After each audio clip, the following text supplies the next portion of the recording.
There it is. It is being recorded now. Okay. So, I'm Kelly Fitzpatrick, and I'm not going to repeat all of that, but I will say again, thank you, thank you, thank you. I'm amazed that I'm back here again. This is incredible. I love HADIN. Um, Bill Jensen is the guilty one who dragged me into HADIN at the very beginning from NARA when it was in the meeting room, the staff meeting room at Hooper Detox back in 2002, I think it was, um, years after Richard Harris started it. So it's just an honor to be part of this amazing organization. Okay, so this class goes for 1.5 hours. We'll stick to that so you guys get out of here on time. This has been a long day. It's been a wonderful day. But I know that we're all kind of like chomping at the bit to get out to the sun. I was going to do this outside in the sun in my blueberry patch that Rocky planted, but it's too sunny out there. And why is oh my goodness. I've been practicing this and it doesn't want to change screens. So don't tell me I have to do this all by myself. Why is my screen not changing? Are you locked? There it is. Okay, I got it. I don't know what I did. So if you don't want to be recorded, I'm reminding you, please turn off your video, mute your sound. These are some of the highlights of some of the things we'll be talking about and some that we'll skip through quickly. Last thing is how to contact me. If you want copies of the notes from this, I can send you that or send it to Steve and he can send it to you. There's the course learning objectives. We'll go over that with questions at the end. And the subtitle of this is Roots and Stars in Paperwork. And the reason for that is we want to be rooted in our work. We want to ground ourselves in best practices. We don't want to just make up stuff as we go along. We've seen what's happened historically in William White's book about the slaying the dragon, about the history of people making up stuff and imposing it on people who needed recovery instead of punishment, and basement sellers and all the sort of stuff that they used to do to us. And I'm talking about folks with mental health pressures as well as us in chemical dependency recovery too. I am also a woman in long-term mental health recovery, which means that I have very severe PTSD. It's been many years that I have been stable, but there are times that I have problems with it still. It's something that's healing and growing. It's never gone. We also want to be grounding ourselves physically, and part of this is going to be learning how to do this for ourselves so that we can do this, take care of ourselves, but also learning how to teach our clients, our folks, how to do this. I don't like the word client, but that's the word everybody uses. I tend to use the word my folks or my people, not meaning my parents and my ancestors, but meaning the people that I serve in my not just my job, but in my work, in my vocation. So we want to make sure that we're grounded in both directions. And reaching for the stars implies that we're willing to grow, we're willing to heal. And that's not just professionally, but that's mentally, emotionally, culturally, and spiritually. Not just our profession that we want to heal, but we want to heal ourselves, because we can't fix what's broken with what's broken. And not that we're broken people, but we're growing people, we're healing people. And then the paperwork, that's, oh, by the way, that's a bird's nest. It looks like a clod of mud, but it's a bird's nest. We want to make sure that we balance all of this with documentation. We want to keep accurate records, not just to pay the bills, but to communicate with ourselves and with other people. We want to improve the passing along of the knowledge. We want to mentor each other in this field with our experiences and what we have learned. And the way that our culture does this right now is through documentation and paperwork. And as we all know, if we don't document it, it didn't happen. Okay, so staying in our lane and going to the speed limit. We're going to look at this briefly. As individuals, we have been affected by trauma, but we don't want to re-traumatize ourselves. We don't want to traumatize other people who might just listen politely while we overshare and keep talking and talking. And we don't want to share war stories to the point that we go into a trauma trance and that we power through to the very end of our traumatizing story. And by then everybody's like, our trauma boxes are flapping open. Okay. And then the next step after that is running down the street out of the office down to find our dealer in crack alley. We don't want to do that. And we also don't want to get stuck in the story. We really want to get into the solution.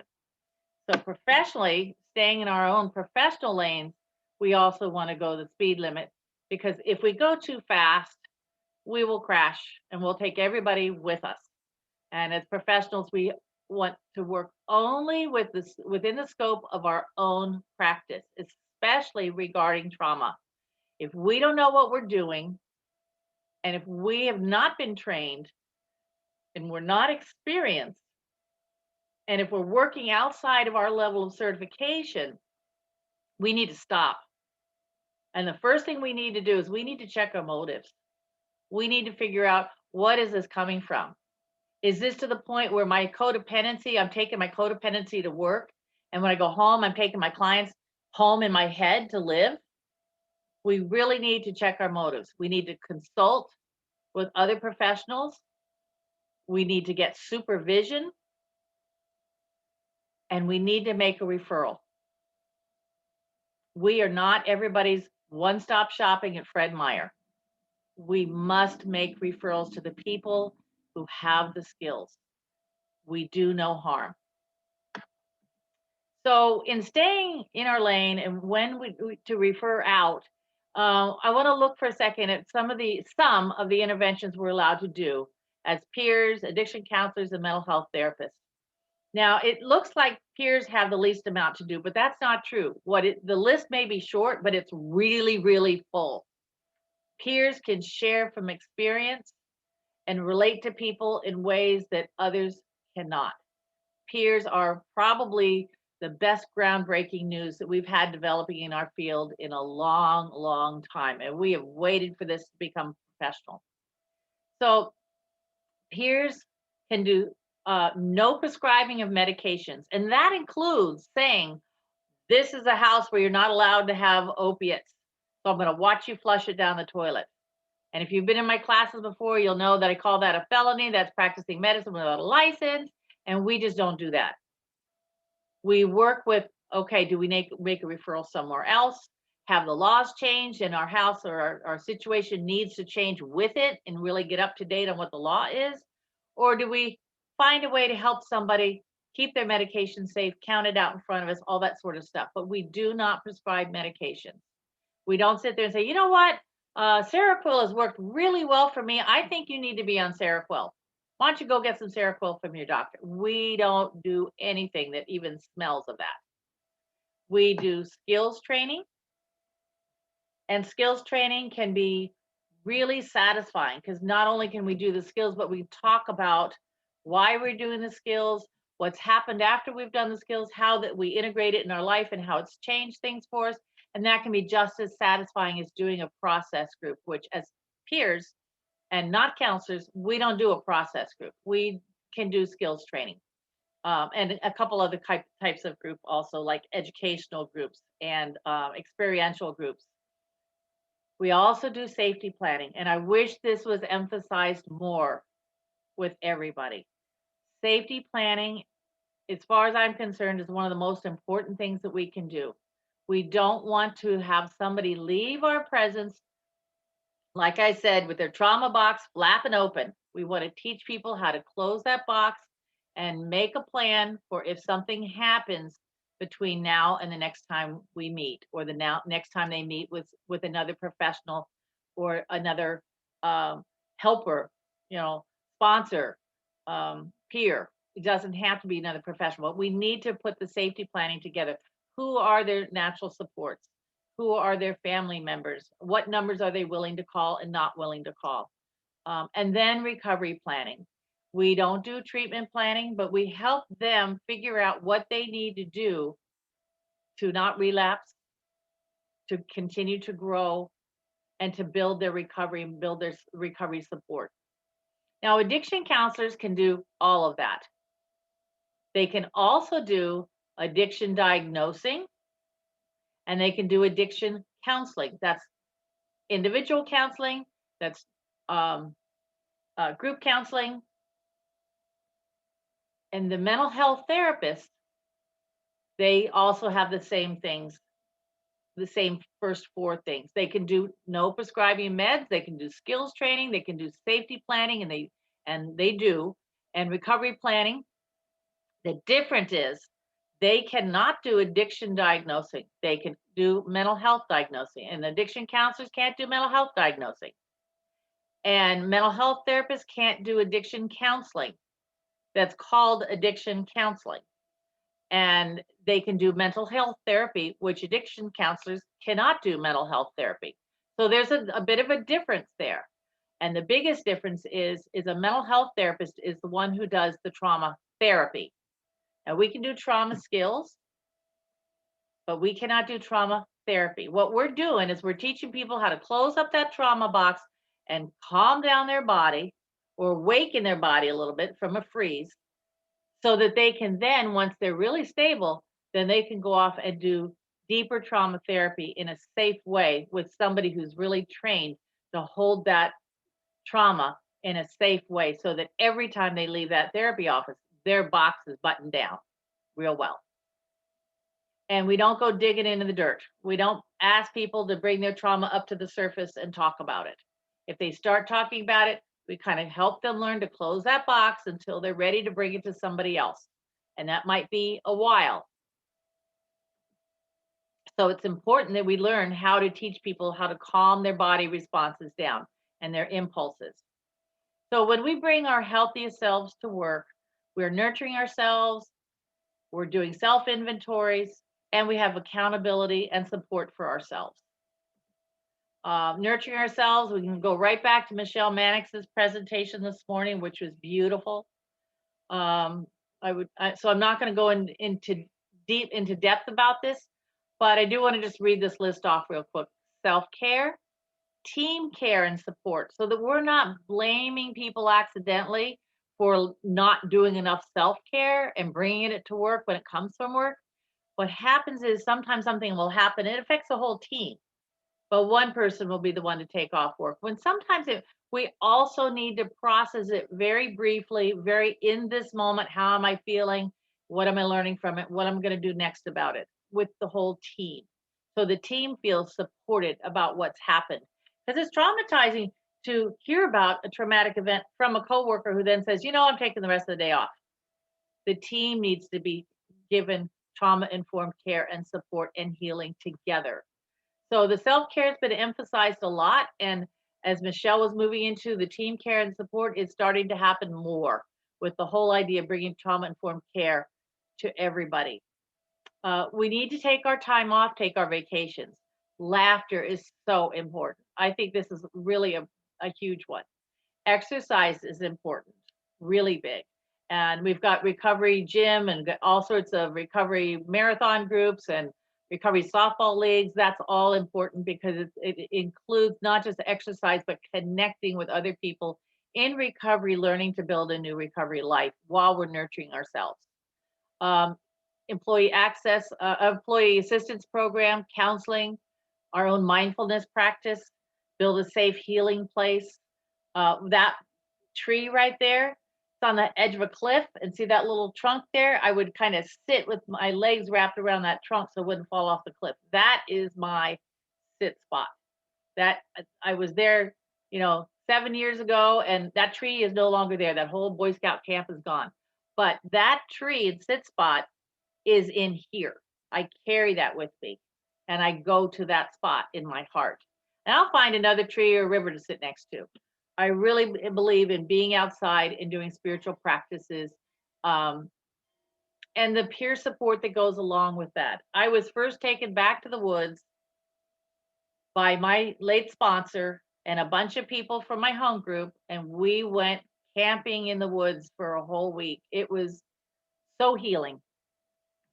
And I think that The different ways we nurture ourselves, we need to do that, especially as things get more stressful. Self inventories, we need to look at ourselves in a deep but very kind and accepting way. So we challenge our own biases. We use our self awareness and our insight.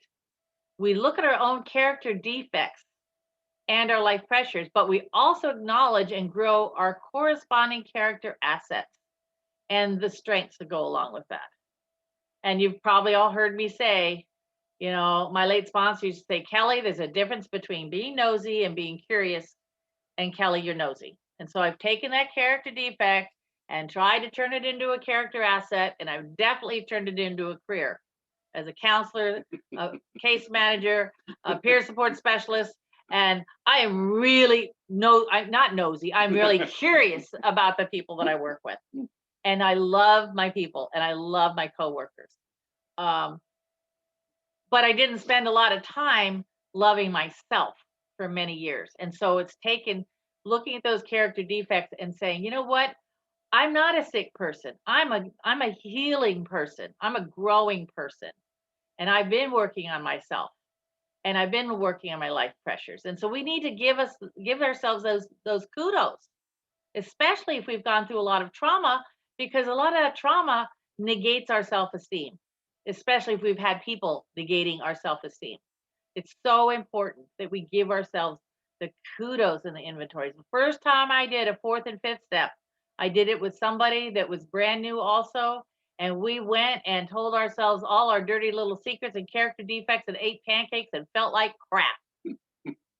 That is not the way we do it. We look at the good stuff. We look at the reality of things the way our creator does and in balance.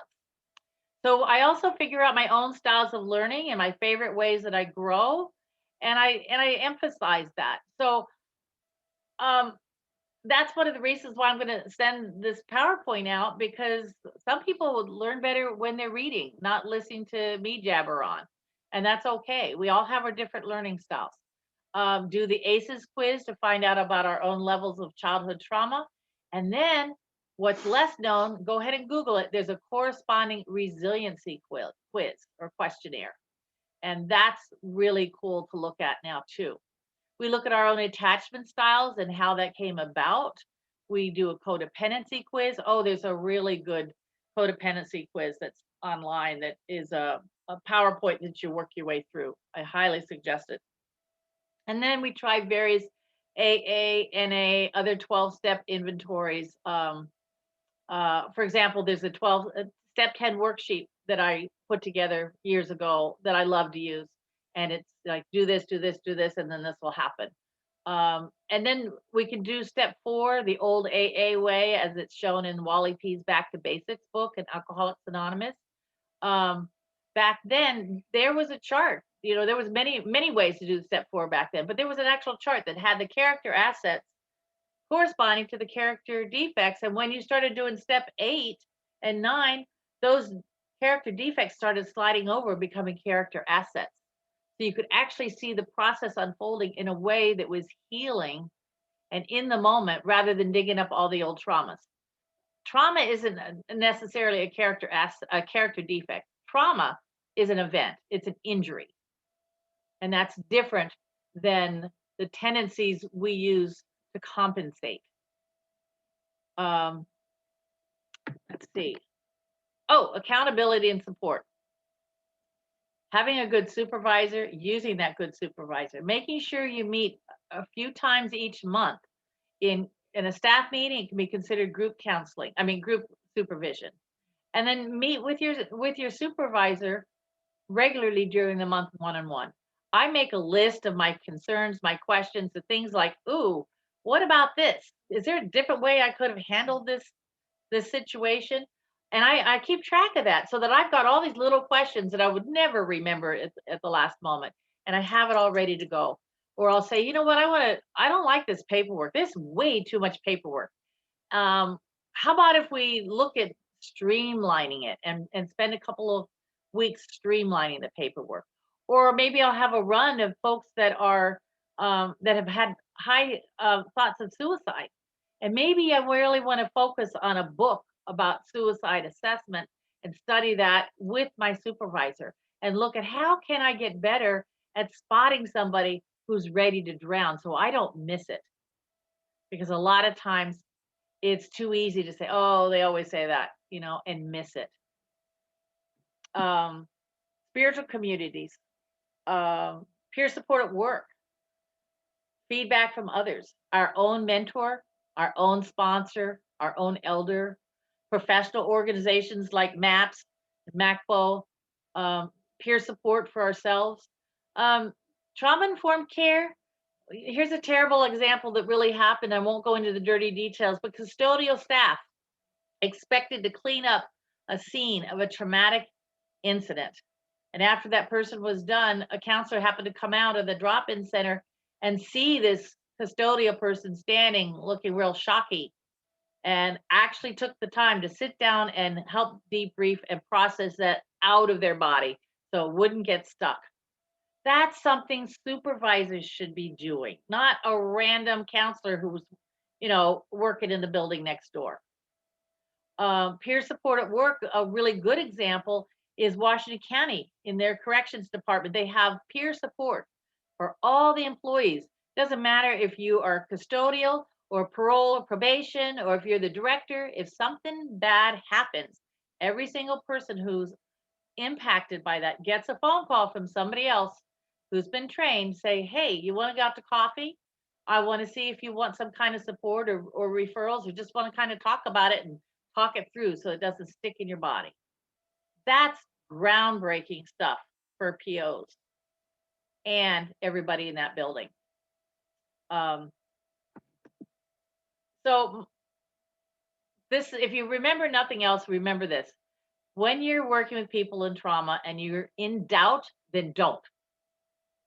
If you have your own trauma background, please work on yourself. And if you're inexperienced, then get trained, get that experience, get certified if it's possible. And when sharing trauma stabilization skills with clients, get supervision. Make sure you know how to turn right with the client when wanting to turn right, when to stop if the client is overloaded, how to monitor body responses so that you can tell they're getting overloaded if they can't tell. So I'm going to ask everybody to look at this picture for a moment. This is Frankenstein's monster and a mermaid. Some of you might recognize it. So looking through the lens of what we already know about caretaking and codependency in our work at our jobs, what can we say about this photo? What's the story we could write?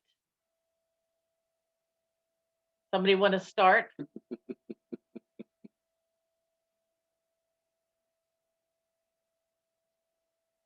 I love silence. I can sit here all day.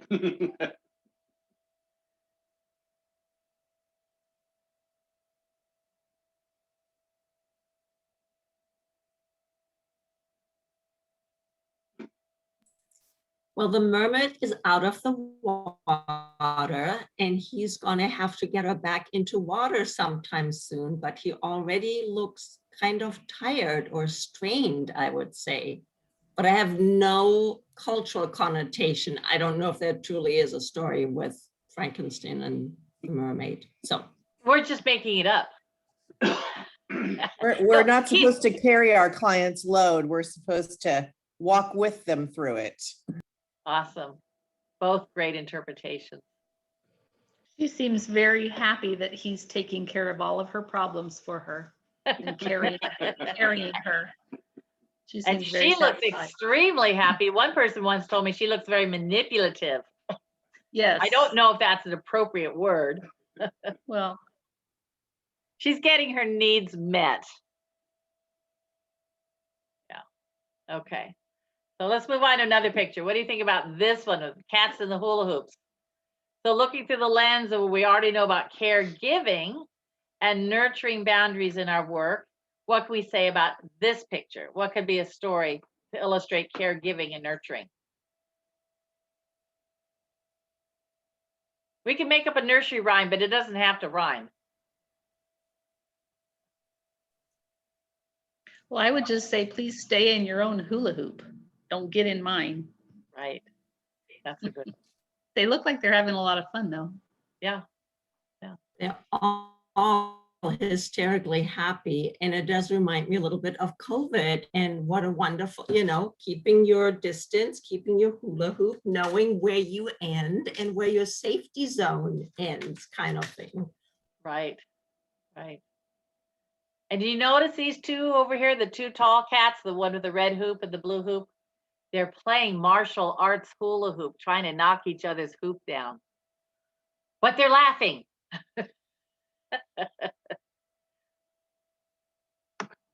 Okay. So this was gone over quite a bit today in the morning sessions. Trauma responses include flight, fright, freeze, and I'm going to add one that we hear often now, submit. And submit is when we want to say no, but we say yes, yes, yes when we mean no, no, no, heck no. All right.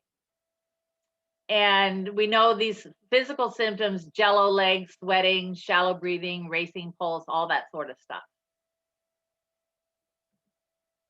And for more information about traumatic stress and how it affects the brain, we're not going to go over that today either, but you can go look at Trauma Informed Oregon, which there's the link right there, or talk to our presenter from this morning, Mandy Davis, who gave an excellent, excellent training, which we're not going to redo here also. The scientific part is really interesting and really detailed, and I'm just going to skip through that so we don't go over that again. Oh, and here's my trauma house model. When we get into recovery, mental health, addiction, trauma, we build a brand new house, we shine up the windows, we build a new life, and we plant flowers, and that's represented, building a new life is the shiny windows and the flowers. And then people driving by in recovery for meetings and treatment and all that, they say, whoa, that's a really cool person. I think I'm gonna go make friends. So we'll have people, stop by our new life, our new trauma house and make friends with us. And then one day, something real happens. Something very real and very bad. And then all of a sudden, the people that we thought were going to stick around, all of a sudden they've taken off, and I don't know why. Here it is. This is the worst day of my recovery. Something terrible has happened. My boyfriend broke up with me, or my dog died, or something really terrible. And I don't know what's happened. But if you could look at the house and see all that little stinky stuff is floating out of the house, my house has began to stink. And I don't know that it stinks. Because underneath the house, what I don't know, there is a septic tank. And all those X's are the ghosts of past traumas, past rage, past resentments. And all of those look and feel and smell and taste the same as what just happened today. And so instead of just feeling today, I'm feeling the ghosts of all of those other feelings at the same time. And my basement backs up and floods. And it becomes filled with sewage. And so how do I get rid of that? Do I go straight down into that sewage, into that septic tank by myself? What's going to happen if I go down that septic tank by myself?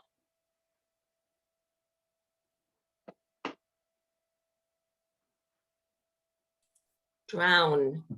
Right. I'm going to drown in my own shit.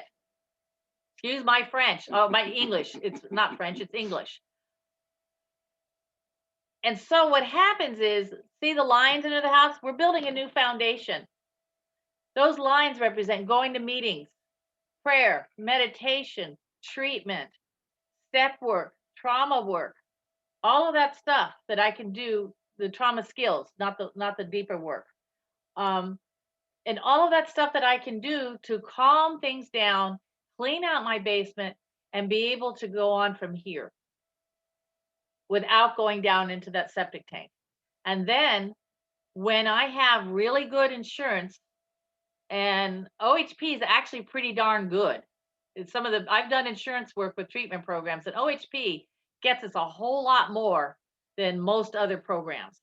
So when you get some really good insurance, or you have some really guilty parents who are willing to pay for it, then you get to go to places like EMDR or other kinds of professional trauma skills to help clean that basement out. And what we'll find is those old memories start becoming jewels. And then we find the jewels of all of our gifts hidden underneath all of that sewage. And we've forgotten about these gifts and these old traumas and resentments and stories. They have turned into these amazing things like a hilarious speaker meeting. When you go to a speaker meeting and you hear somebody telling the most horrific stuff, and the whole place is laughing because we can identify with it, and we know that's our old trauma and their old trauma, but we've gotten to a place where we're able to see it with some distance and some beauty, because we've gone through the struggle into the place where our scars have turned into jewels. So here's another one. This is my B meter. And this also came to me one day when I was teaching a group and trying to explain something in words, and finally it started coming out in pictures, like these two. The B meter, I used to call it, before I really started working my character defect of picking up cuss words a lot and letting them come back out of my mouth. It used to be called the witch meter, but it rhymed with witch, but it started with the B. Okay, so it was that kind of meter. But now it's the belligerent meter, the B meter, the big bad belligerent meter. And that's because we're looking at when people come into early recovery from addiction, from trauma, sometimes we're stuck in being big, bad, and belligerent because it works. It's a survival skill. It's not bad or good. It's more like, is this helpful or is this harmful? And when we're out, it's helpful. It's like the song says about a hammer, that old Talking Head song, I think it is. You know, a hammer could be used to build a house or kill a man.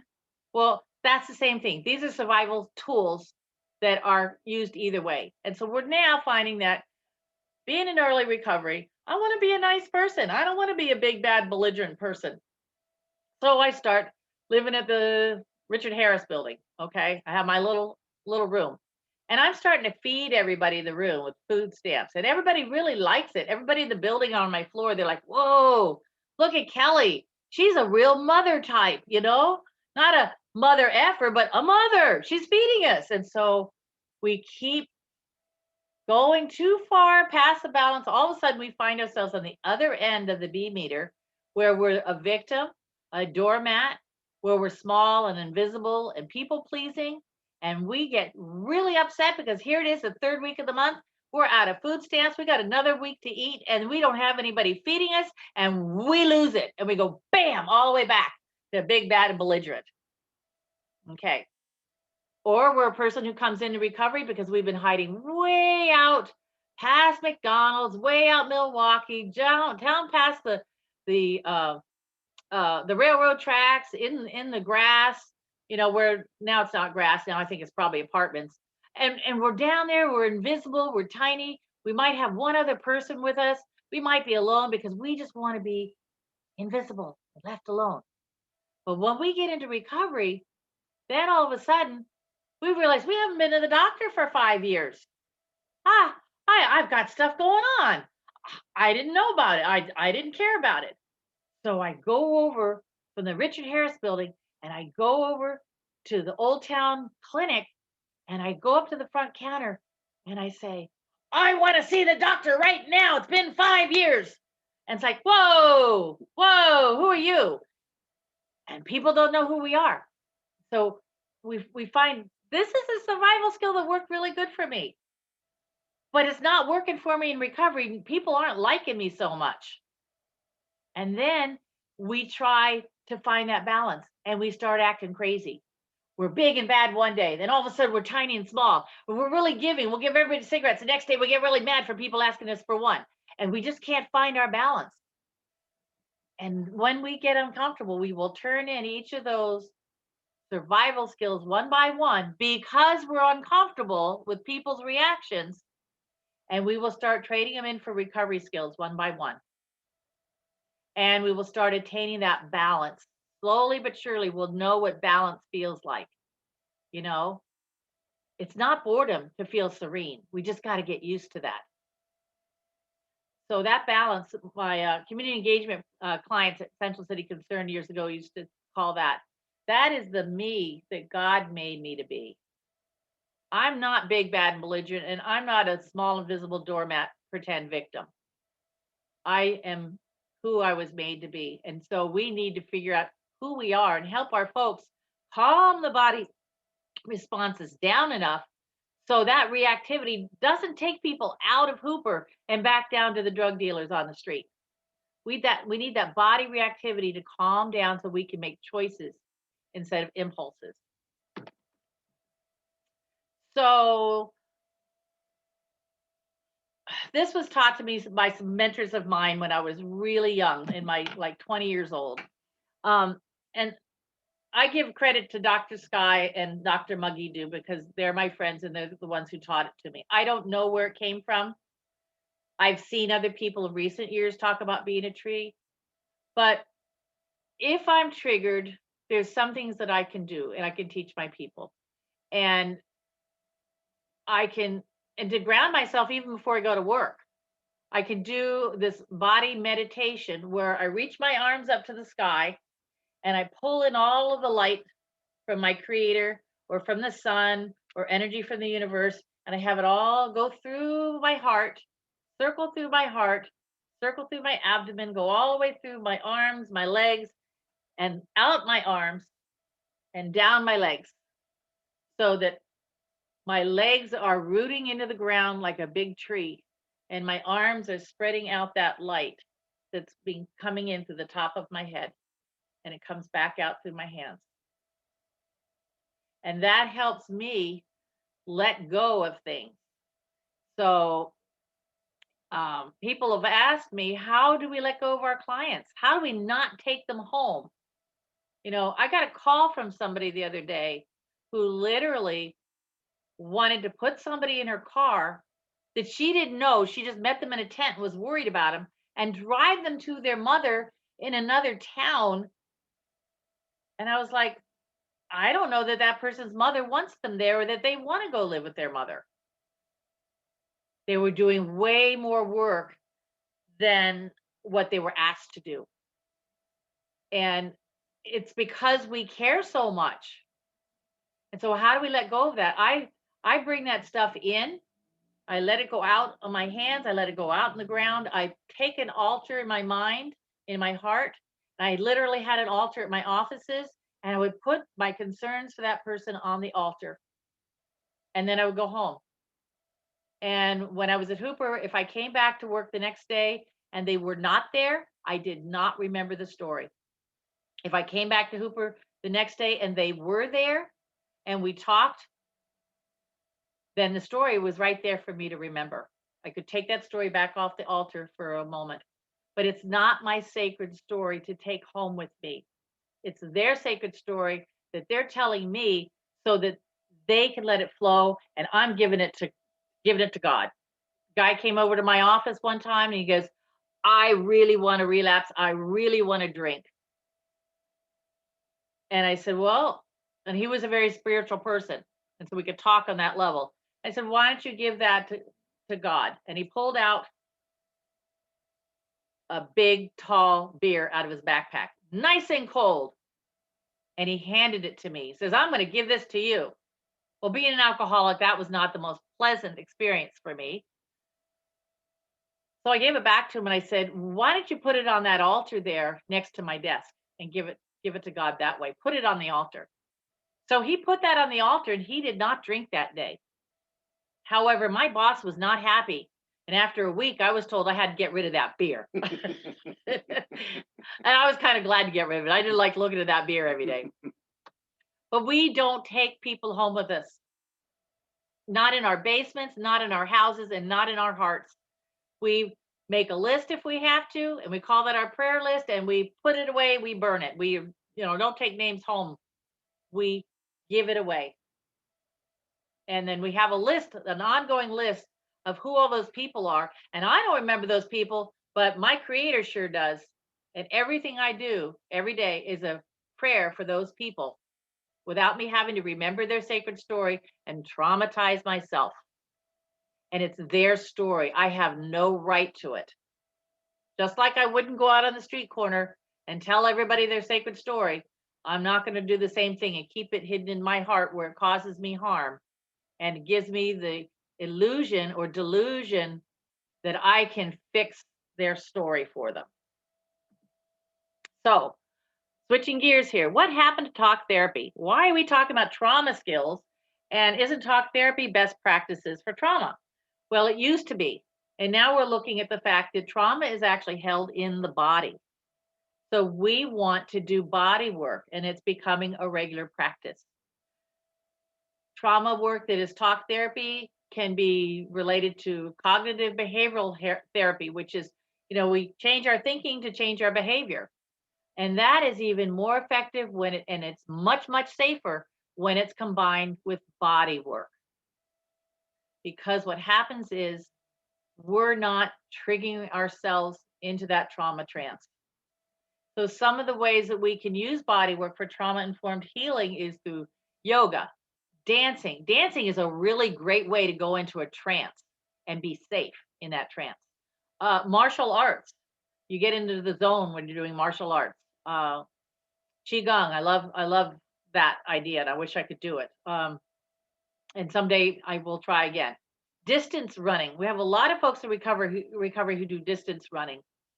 Therapeutic touch, and I mean therapeutic touch with capital T's, which is a modality that was originally taught to nurses on how to help people in the hospital. And it's become best practices in that way. But I'm also meaning therapeutic touch in the way that I touch my sweetheart's arm when I'm talking to him.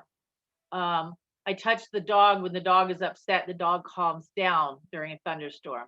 Any kind of touch that we have permission to do that somebody appreciates and that we find centering, calming, and balancing rather than threatening or triggering.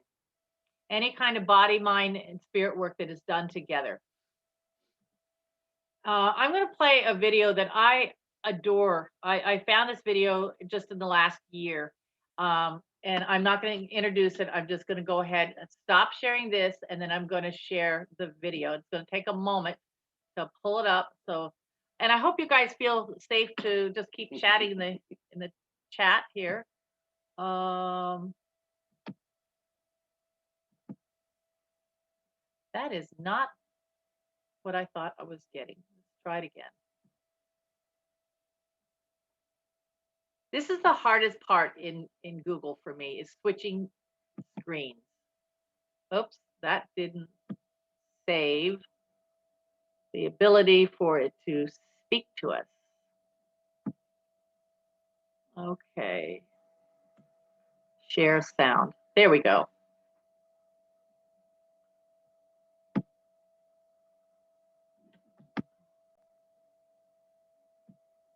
And it's about 4 minutes long. So here we go.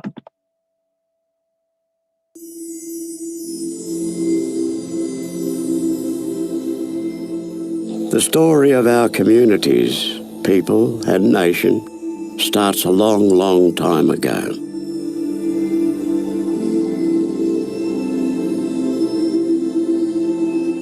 More than 60,000 years, in fact.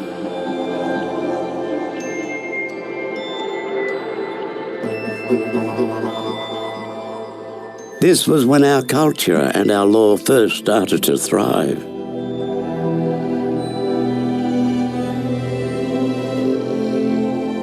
We knew who we were and where we belonged. We took care of each other, our land and our waters.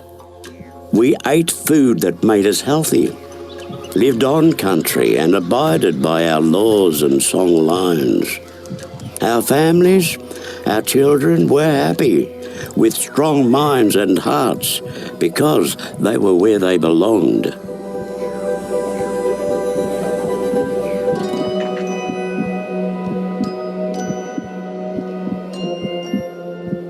Then everything changed. Colonization came, bringing wars, disease, famine, violence, and the destruction and violation of our cultural laws, sacred sites, families, and communities. We were denied our knowledge, language, ceremonies, and identity. The very things that tell us who we are and where we belong. And our connections with each other and the land grew weak. And then our children were taken from us. They had their names changed and their identities stripped away. They were told that Aboriginal people were bad. Worse still, they were told that their parents and grandparents did not want them. For years this happened, and those children became known as the stolen generations. Our children were denied love and experienced physical, emotional, and sexual abuse. This left very deep, very complex, and very real wounds, leaving scars that are still being felt personally, socially, spiritually, and collectively. In the time when our story started, we were able to parent in the cultural way that has seen our families survive and thrive for generations. Our people were strong, and our culture flowed and healed us in times of hurt. But since the trauma of colonization and the stolen generations, we have not been able to heal in the same way. And we have unknowingly passed this trauma on to our children through sharing our sad stories and having them witness and experience our pain. This is known as intergenerational trauma, and we see symptoms today in broken relationships, disconnected families, violence, suicide, and drug and alcohol abuse. But this is not where our story ends. We still have strong minds and hearts, and we still know who we were and where we belong. By creating safe and strong communities together, supporting our families to be free from pain, returning to our culture and building a strength of identity, we can stop the cycle of trauma and bring about positive intergenerational change so that we can continue to thrive for the next 60,000 years. There are simple things that we can all do to help heal our trauma. Visit healingfoundation.org.au to find out more.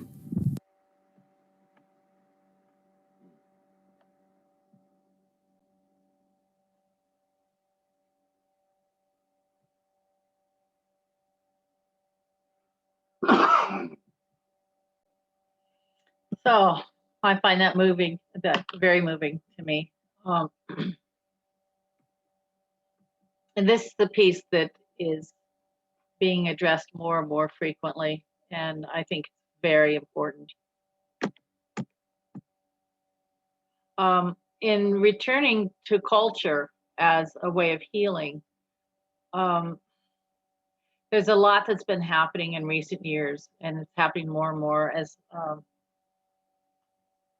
as trauma-informed healing is becoming more known and people are returning to their culture.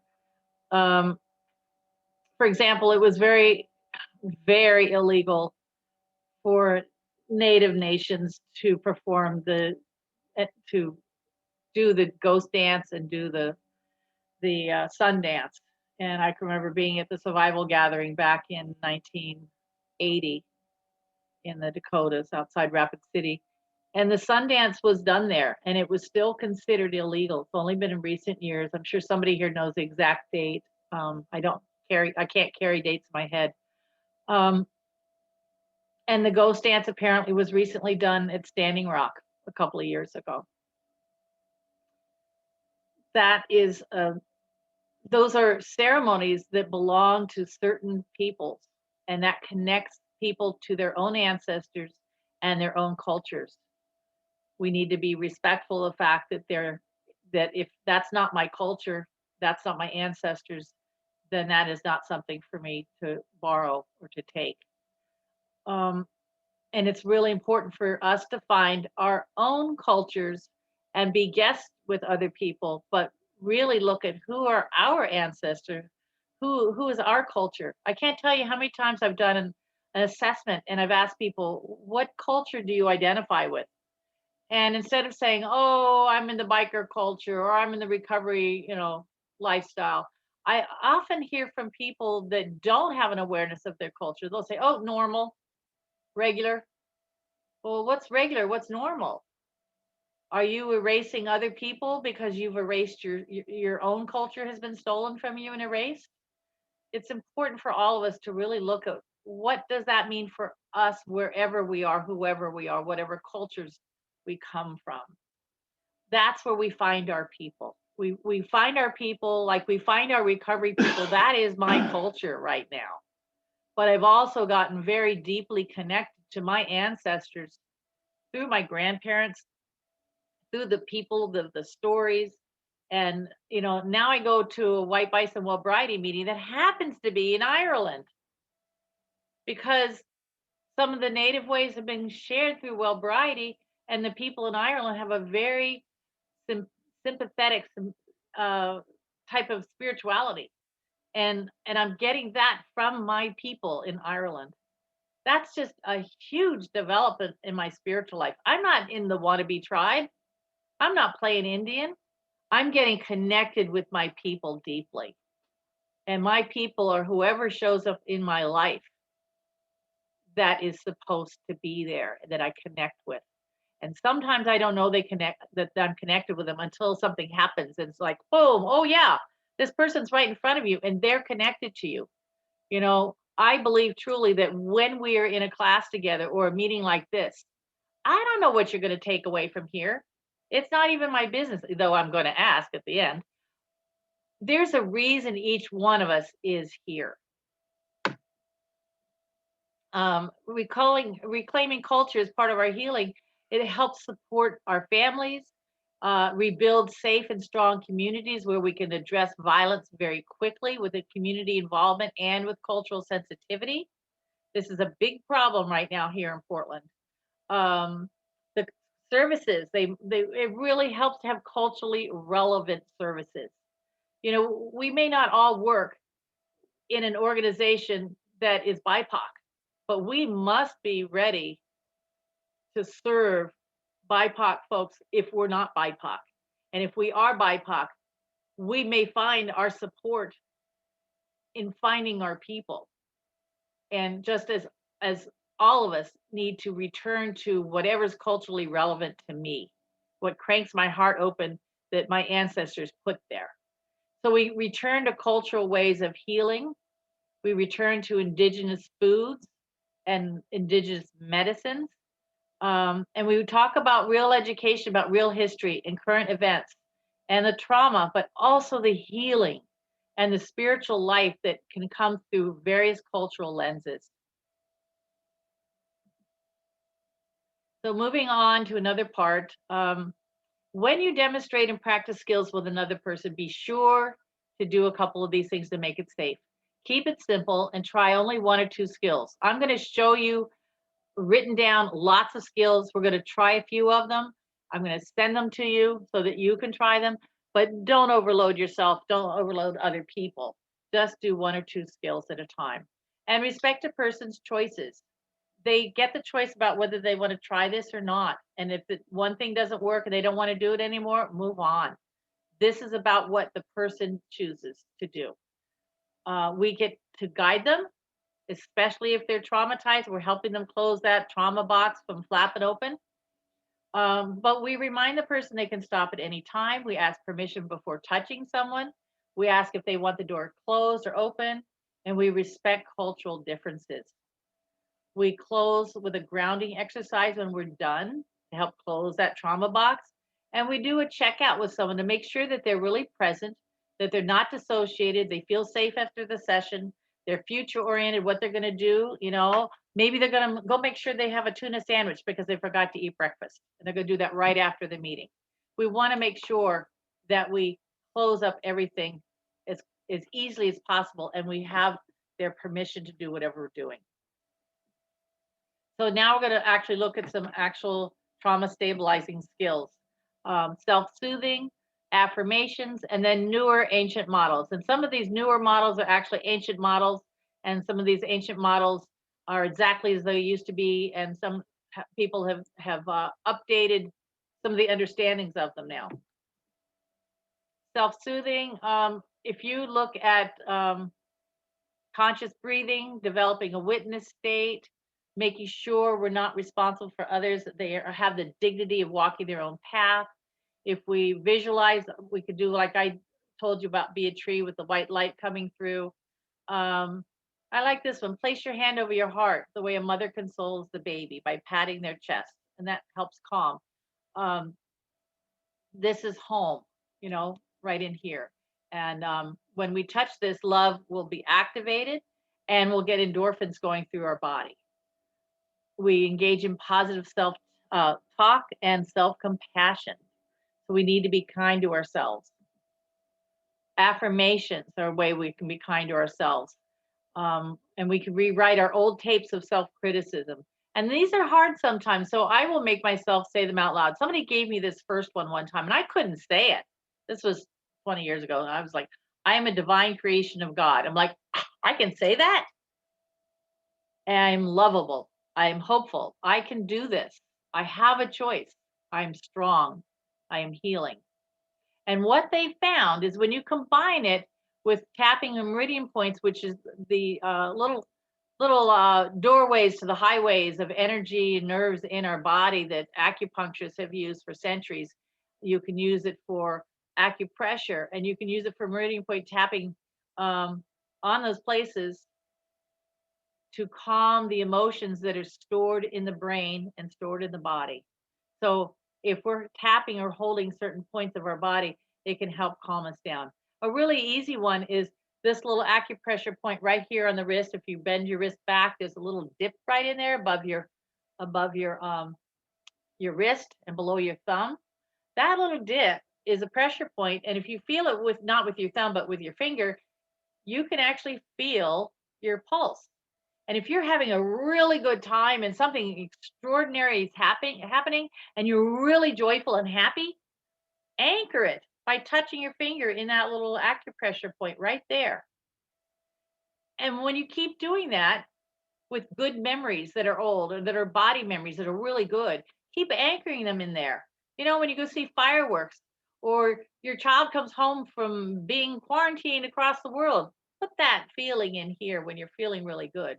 And then when you're not feeling so good, you can push on that and do some other things. And those feelings that are hard to deal with, that are negative feelings, they'll be overwhelmed by the memories of the good ones because you'll have it embedded in your body to override them. And this is a little tiny piece of what I call the bubble work. What about meditation? Silent meditation, there's some concern. So we have to really offer meditation with care. Silent meditation, people can go into a flashback or dissociate, feel like they're floating out of the body, and painful memories can come up in that silence and that focused silence. Guided meditation, I've had people tell me, I don't like people in my head. I don't like people telling me what to do because they've had hallucinations or they've had people be abusive with coercion.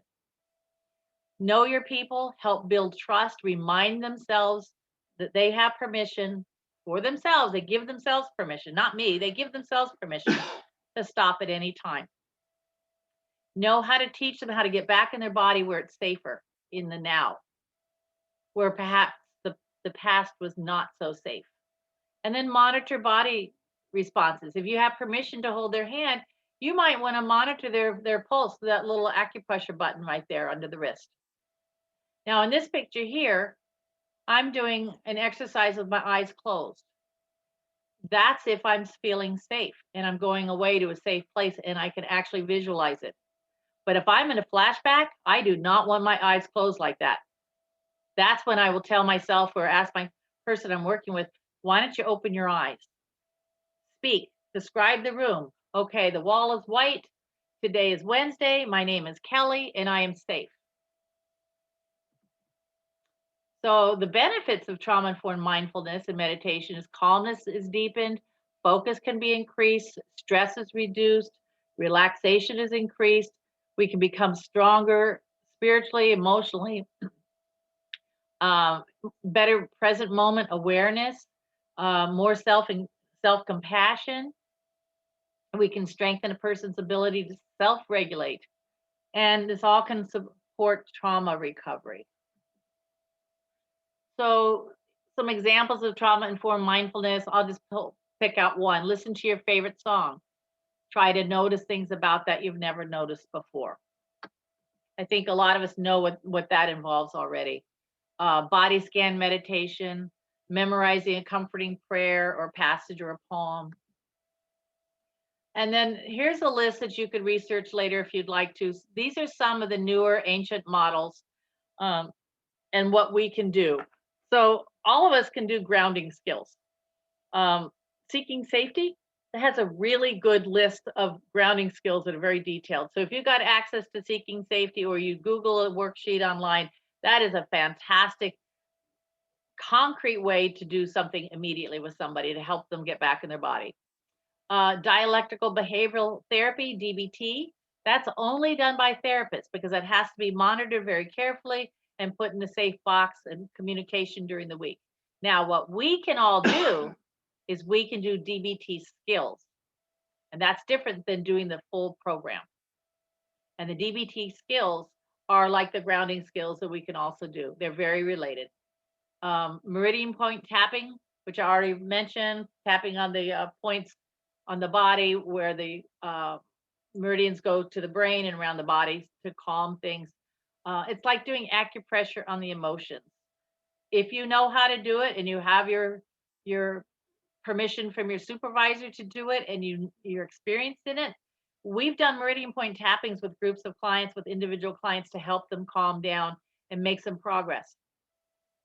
It is something that you have to learn. It's not something you can go in and kind of fake. If you don't know how to do it, you must learn how to do it before you can teach it. It is very non-invasive though, so we can do it as peers once we know how to do it, because all people have to do is just stop. You know, there's no trauma fog that comes up. There's no description of traumas that happen. So it's a very non-invasive intervention. EMDR, eye movement desensitization and reprocessing, that has to be done with a therapist. Peter Levine has somatic experiencing therapy. There's probably some parts of it that we can do as peers, but unless you're really trained in it and you're not doing just a basic skill, it really belongs to a therapist. And Dr. Briselli has trauma release exercises, which are shaking the body. And this is developed with veterans who witnessed wartime trauma combat. And they found that shaking helps get the trauma out of the body that has settled in the trauma.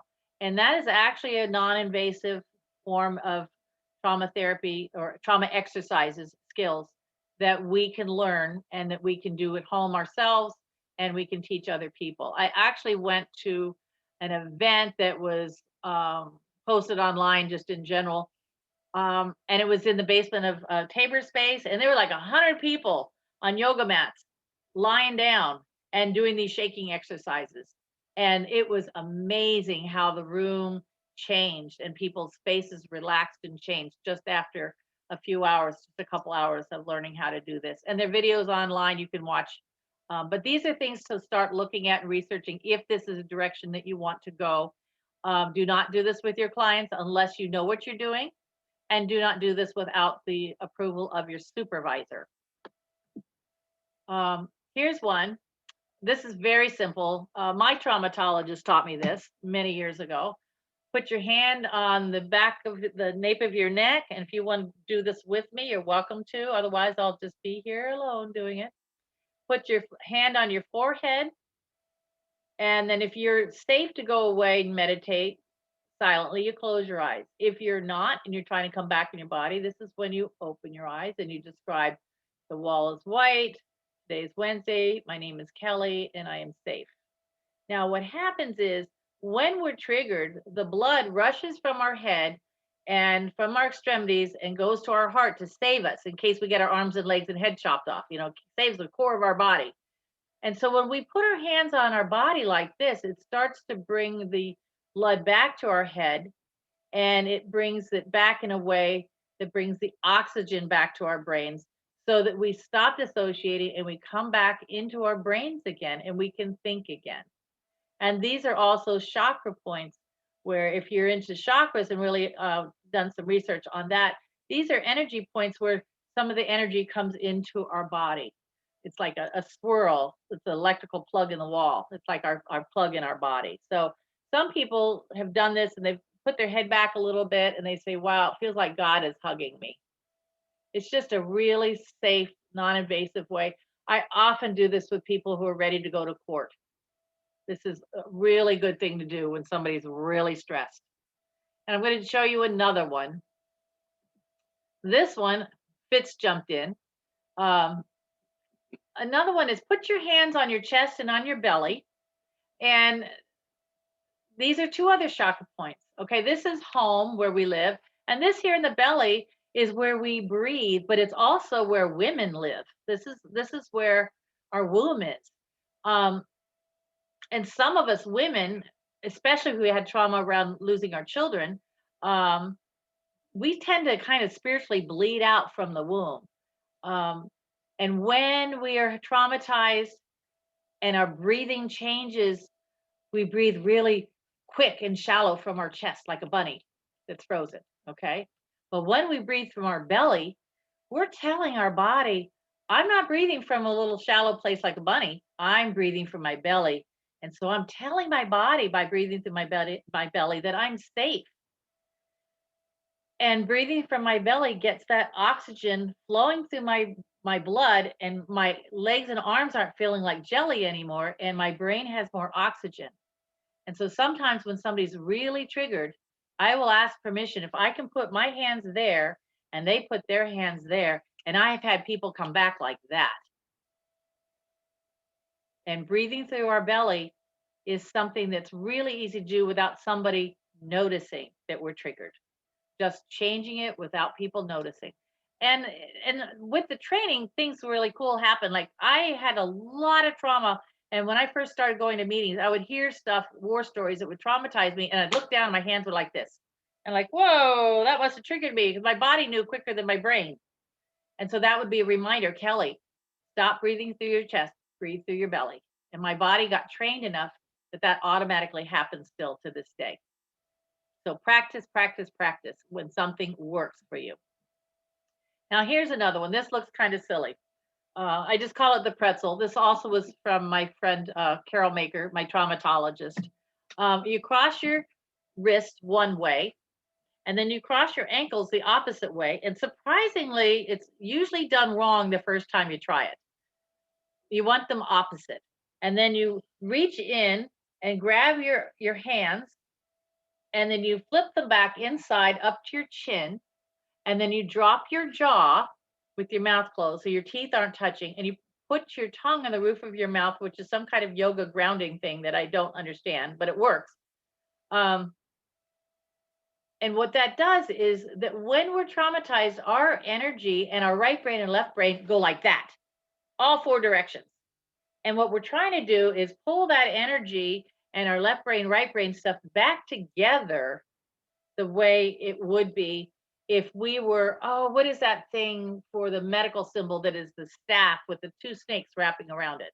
It looks like DNA, okay? That's what we're doing. We're bringing the left brain and right brain back together, like that video that was shown this morning of the kids trying to do this correctly, okay?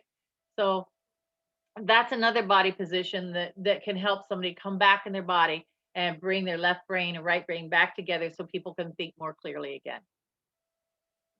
You guys are so quiet. Nobody's giving me any comments or questions or even snide remarks. Okay. So we're not going to do all the mental grounding, but this is where you can practice these. Mental grounding is one type. And we'll just look at the one. Imagine, use a pleasant or comforting mental image. Again, use all of your senses to make it as real and vivid as possible. And like I said before, if you get a mental image that is so strong that you get those emotions going, then you embed those emotions right in that little acupressure button. So the next one here, now this is physical. Clench and raise, clench and release your fists. Okay, jump up and down. Nobody's jumping up and down. I look kind of silly. I'm all by myself here jumping up and down. Okay. And here's the one that I love. Sit near drum circle. That is the heartbeat. You know, I took a group down to Pioneer Courthouse Square on the mini powwow day that happens once a year in early September. And this person had never been to anything like this before. She was a white woman from Midwest. I won't get any identifying information. And she sat near that drum circle and she could feel that heartbeat. And the guy on the drum was also in recovery from the streets. And I introduced him and he's like, I'm going to play this one for you. And she felt that. And then she went back to our center and she decided she was going to get clean. And she went to the Alano Club. Took her about 5 different sponsors before one would stick with somebody with severe mental illness who was still on the streets. She got herself a sponsor. She told the guys in the groups, stop calling me a crack whore. That is an insult. You don't know what women go through on the streets to stay alive. You will not use that word again in this group or in front of me ever. She started finding her voice and setting really strong boundaries. And she got well enough that she was finally able to return home to the Midwest after a couple of years of stabilizing. That was just started from sitting near a drum. That was the moment that her life changed. She would always talk about that drum. So these are very simple, but sometimes they can have long effects and they give people hope that yes, there is something I can do. I don't have to think my way out of this. I can do. So saying a coping statement, I can handle this. This feeling will pass. Like somebody said this morning, it feels eternal when we're in the middle of trauma. Plan a nice, safe treat for yourself, such as a piece of candy, which for me is not a safe treat. A nice dinner, a warm bath. Choose a regular sit spot outdoors, which is that picture that I just showed you of my old sit spot. And then there's a lot of ways to practice building resilience. And one of my favorites is, of course, connecting with your culture and connecting with your community, finding your people. And that's our job, is to help people find their people. That's the best way to help build resilience that's going to last. And then there's a whole lot of others on here. Realize your meaning and purpose, engage with others, self-care, identify possibilities, learn, identify strengths, values, emotional management, navigate resources. That's a big one. Create a resilient mindset and expand your perspective. We talked about that this morning in one of the trainings too. So what about risk reduction? How are we doing on time here, by the way? It's 4 o'clock. Okay. So risk, pardon me? We have about 15 minutes. Okay, that's perfect. Yeah. So reducing risk is something we do with somebody. So we connect with compassion, hopefully laughter, absolutely better be respect, and with hope. We carry the hope for them. And like that was also said, this is what we all say a lot is, I will carry the hope for you. I know you're feeling hopeless right now. And we provide or we refer to trauma counseling services. And sometimes people can do that sooner than later. There's not a lot of dual diagnosis counseling happening right now, but if somebody's able to do, they're stable enough to do some DBT, they have to be off the street, they have to have a place to live, they have to not worry about basic necessities, they have to be ready to do deeper work. Might be time to go to the Portland DBT clinic, you know. Skills practice in groups or individually, we can all do that. Safety and crisis plans, we must be doing that. That has to be something that we're all doing. Recovery plans, relapse prevention plans, wellness recovery action plans, or other self-care plans to address the triggers. And case management, and as I keep saying, helping people find their people. I had a woman I was working with that, well, she couldn't stay sober. And we're looking at resources online, and she cycled through a lot of the resources. And I finally said, have you used resources from your nation? Because she was Native. And she goes, no, I said, are you enrolled? Do you know if there are things for you there? And she goes, well, my parents were enrolled, but I've never been enrolled. And so we looked it up on the internet and found that she needed death certificates and birth certificates, and she had them in her storage unit.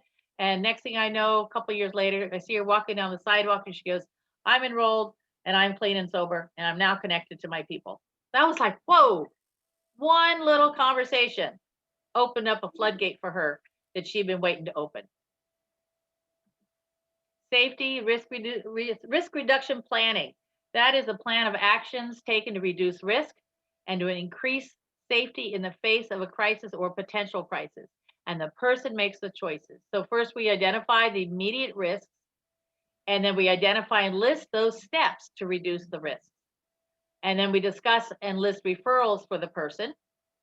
And then the person identifies their trusted people and their trusted phone numbers and agencies and individual, personal support. And then we list those emergency numbers. And we don't assume that 911 is an emergency number.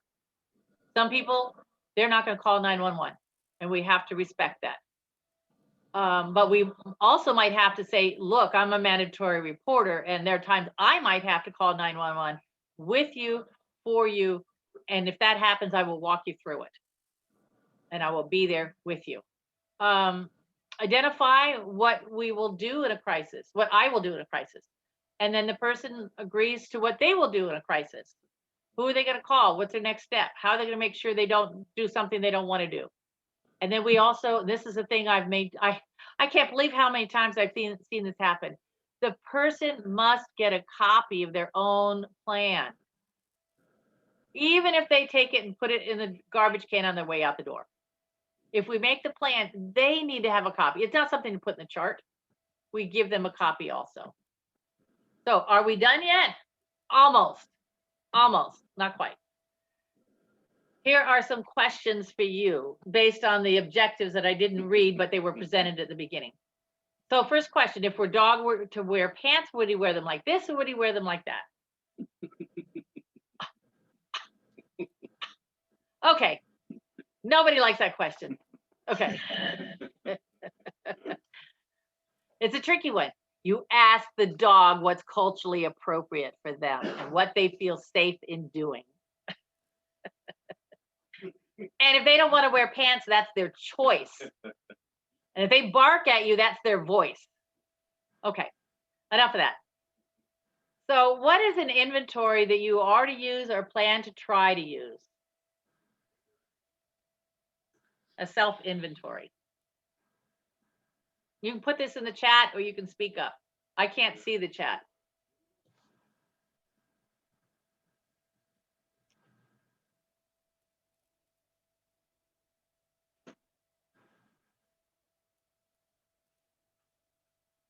I like silence. I can sit here all day.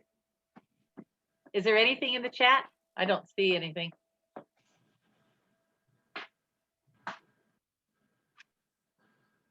Does anybody do a self-inventory? How about New Year's Eve? Do you do an inventory then? Anybody do a morning inventory? Oh, there's something that came in the chat. Could somebody read it? Carol says I do. Okay. Would Carol like to share?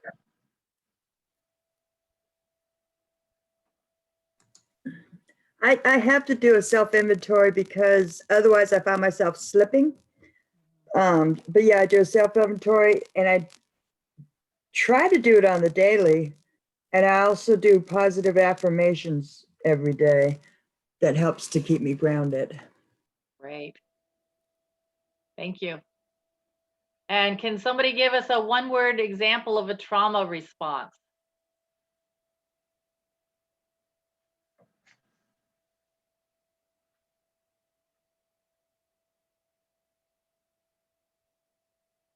If you were to see somebody and you knew they were stuck in a flashback or activated in a trauma memory, what would tell you that? Just one thing that Body you might language. Pardon me? Body language. Nervousness. Nervousness, yeah. Yeah. Thank you. Shaking. Shaking. That's what Medina, Crystal says, breathing, their breathing pattern. Donna Standing Rock says flight. Mhm. Freezing, just stopping. Mhm. Okay, thank you. And what is one basic intervention that we can do or that we can help somebody do?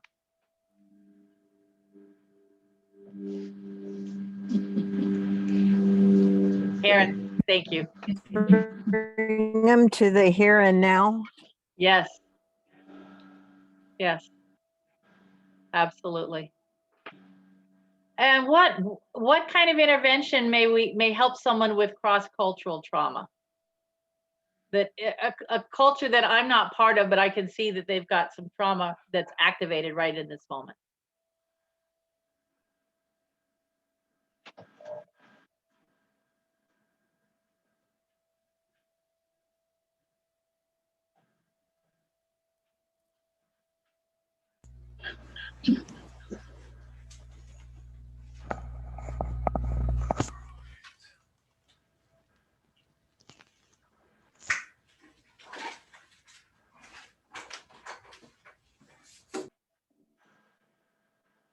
Okay, I'll give you a hint. We can help people connect with their people. Help them find their people. What's one thing you may do when safety planning?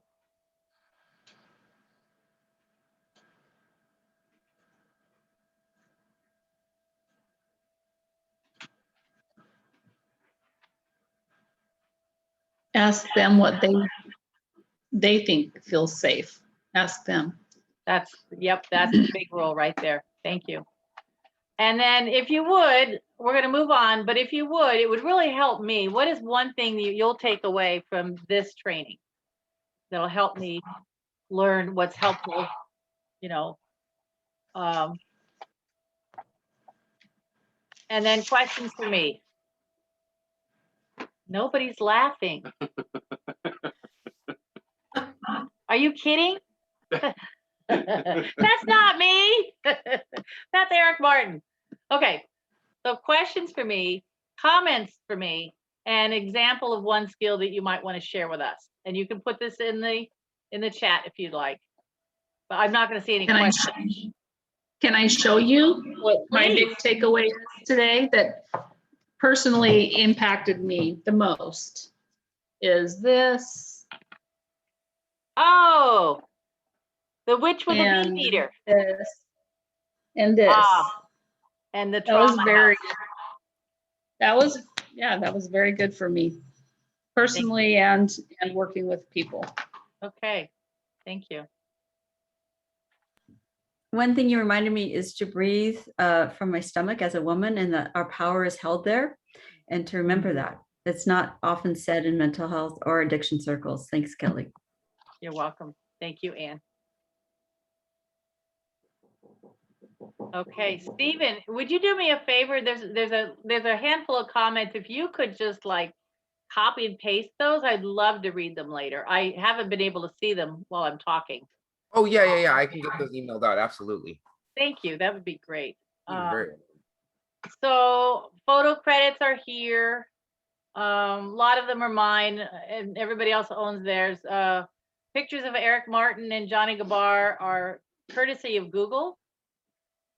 There's some major citations for you. There's some more stuff to look at, but make sure you look at best practices, promising practices, and emerging practices, because this is a field that is growing really deeply and fast with lots of research happening. More resources. These are some cool resources I like. And then if you want more training on trauma and addiction, I highly recommend you check out Johnny Gabar's 2 6-hour trainings on trauma. So his contact information is there. He's really good with trauma. He makes it easy to understand, and he doesn't make it a traumatic process to go through. And are we done yet? Yes, we are done. Here's my contact information if you want copies of these slides. If you've got any questions, comments, denied remarks.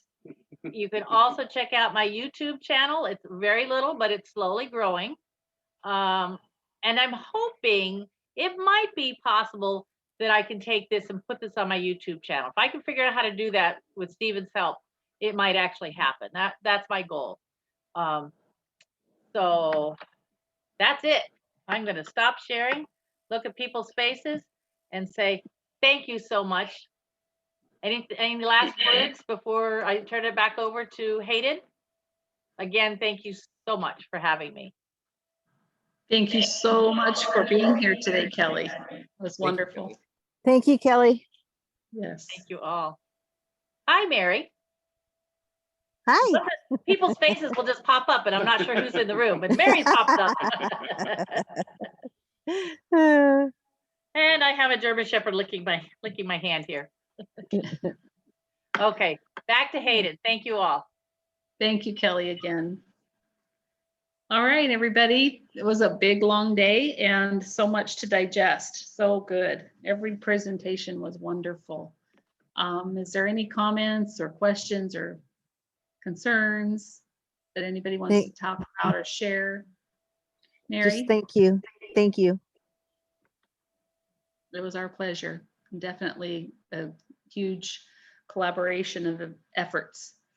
So one thing we did want, Tammy Jones wanted me to talk about is our nominations for our new chair.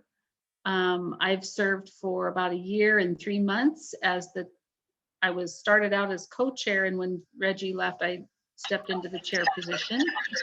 And Greg Griffin has been the secretary for the last 1 year and 3 months. We have 2 nominations so far. June Cassell has so kindly agreed to step in as chair, and Stephen Sletton has possibly agreed to step in as secretary. So we're still wondering if there's somebody out there that would like to be the co-chair for this next year. And I'm not sure if we're voting on that today. I just know that that's what's happening. If you guys want to vote on it today, we can, or if we can do that at our next HADIN meeting. Donna, do you have anything, or Claudia?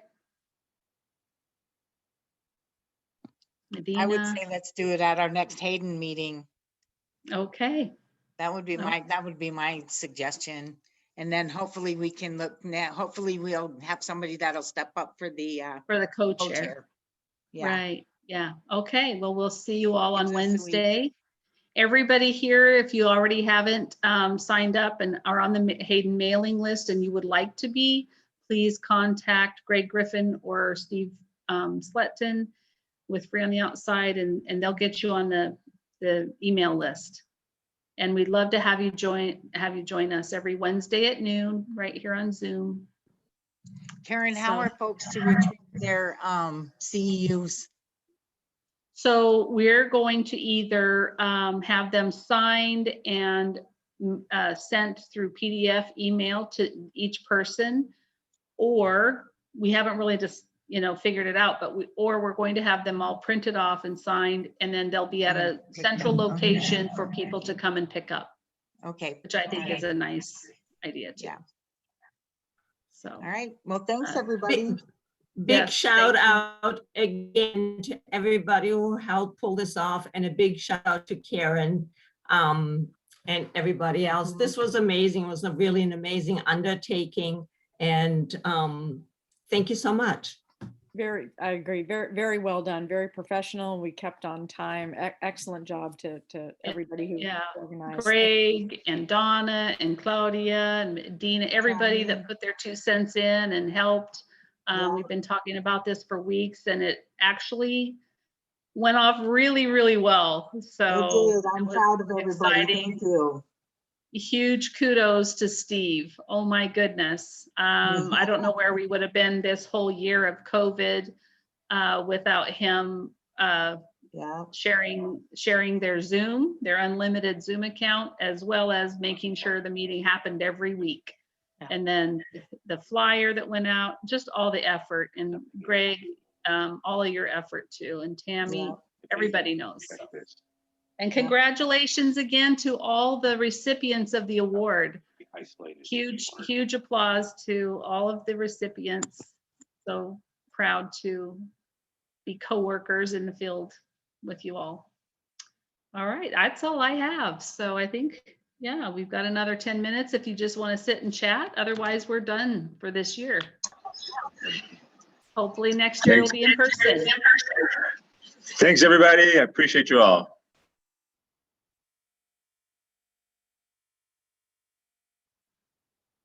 All right, goodbye, everyone.